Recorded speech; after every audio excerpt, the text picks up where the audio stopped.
Buenos dias, buenos tardes mga amigos, mga amigas, sa aking mga kumpanyeros at kumpanyeras. Magandang araw po sa inyong lahat. Ako po ang inyong lingkod, Attorney Rene Bueno. Kamusta po kayong lahat? No? Kamusta po ang buhay? Ito na naman tayo sa ating pambansang teleserye na hindi na kailangan ng scriptwriter dahil mas wild pa ang balita kaysa sa plot ng FPJ's Batang Quiapo. Ngayon ang pinag-uusapan pong mainit ay ito pong tungkol sa NBI, no? Against Vice President Sara Duterte. At ang NBI po ay busy ngayon, no? Sa pag-trace ng assassin leads. Alam nyo, dati ang lead na hinahanap ng NBI ay yung mga nagbebenta ng mga peking clearance, peking diploma doon sa recto, o yung mga scammer sa Facebook na nagbebenta ng murang iPhone, na may lamang bato yung kahon, no? O kaya nagbebenta ng cellphone, pagbukas mo ay bato naman pala yung nilalaman ng mga boxes ng mga cellphone na yan. Pero alam nyo po ngayon, assassin na ang level, no? Ang peg ng NBI. Ang tanong ng bayan, banta ba ito o bugso lang ng damdamin? Na charger lang itong tungkol sa sinabi ng isang taon ng ating Vice Presidente na gugurgurin niya ang Pangulo at ang kanyang mga mahal sa buhay. Kasama na din ang dating Speaker of the House na si Martin Romualdez na kapag siya ay naunahan ay pagpapatayin daw ang first family, no? Yan po ay ayon sa video mga napanood natin na nailabas sa mga social media, no, laban dito sa Vice Presidente. So ngayon marami ang nagtatanong at actually nagtatalo-talo yung iba, no? Marami sa atin na ang akala kapag Vice President ka may invisible shield, no? Ang Vice Presidente na parang sa video games, yung tipong kahit anong gawin mo, miss lahat ng bala ng batas sa'yo. Pero sorry po mga amigos, mga amigas, no? Sa batas po natin, ang Pangulo lamang ang may immunity from suit. Siya lang ang may unlimited pass na hindi pwedeng kasuhan habang nakaupo sa kapangyarihan. Ang tanong dito paano yung Vice President? Itong si Vice President Sara Duterte. Ang immunity po ni Vice Presidente ay parang free trial lang, no? Parang Netflix, no? Limited. So hindi katulad ni Presidente BBM, no? Unlimited ang passes niyan na hindi mo pwede basta-basta kasuhan yan. Maliban na lamang sa impeachment, no? Diyan sa House of Representatives. Pero mga criminal cases, hindi mo pwedeng sampahan ng kaso yan habang nandiyan siya sa loob ng Malacanang at nakaupo sa kapangyarihan. Kaya kapag sinabi ng NBI na, excuse me po, Vice President, pacheck lang po ng sinabi ninyo. Hindi pwedeng sumagot ng talk to my hand or talk to my lawyer, no?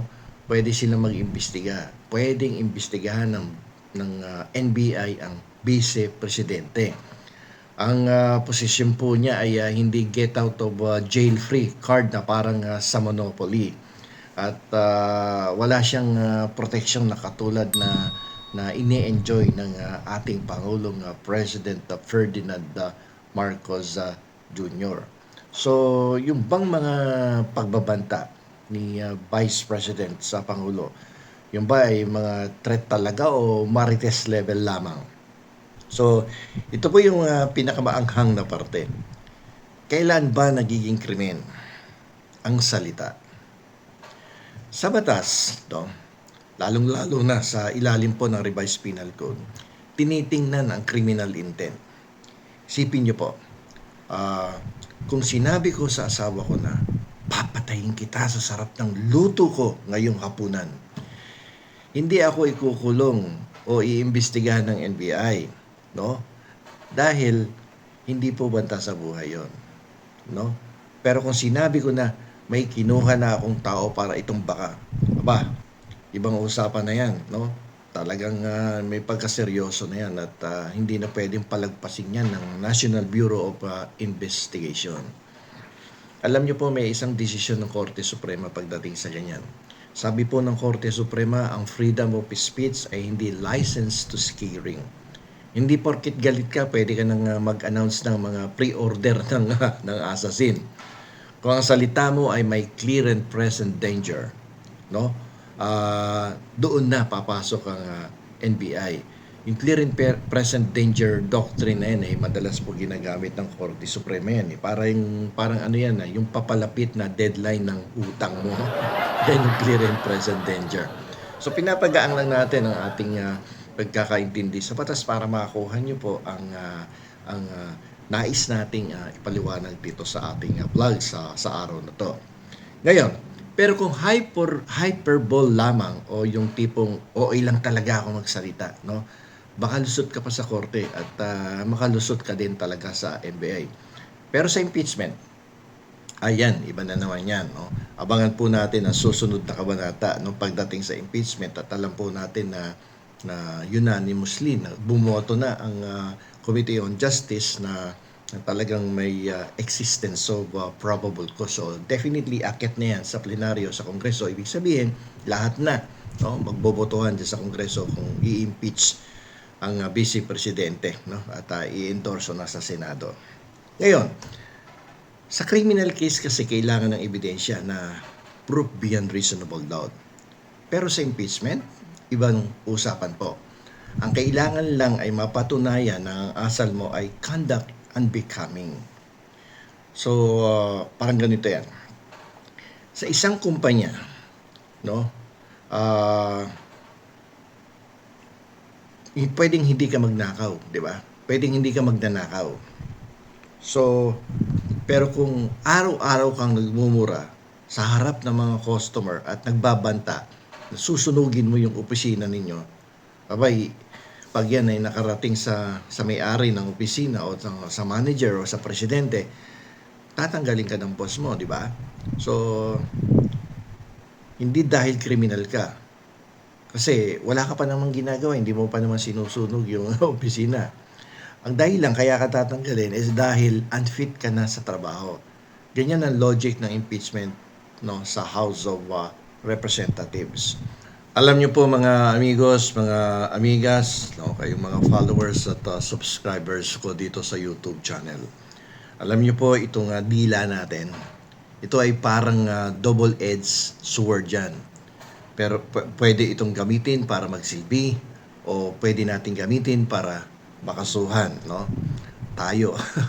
So ingat no sa pagbibitiw ng pananalita. Ang NBI investigation at itong House of Representatives hearing, in particular itong Committee on Justice, ay hindi lang po para sa mga apelyidong Marcos o Duterte. Ito ay para ipaalala sa atin na dito po sa ating bansa, kahit gaano ka pakataas, kapag ang salita mo ay makakasira, no?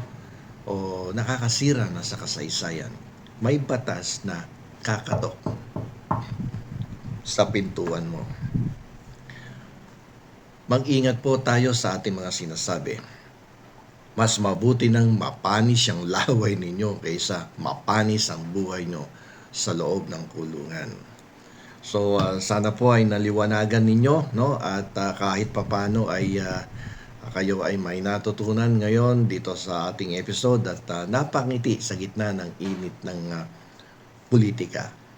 O ano po ang gusto niyong itanong? Kung may gusto po kayong itanong, isulat nyo lang po dyan sa ilalim, dyan sa mga pwede mag-comment, no?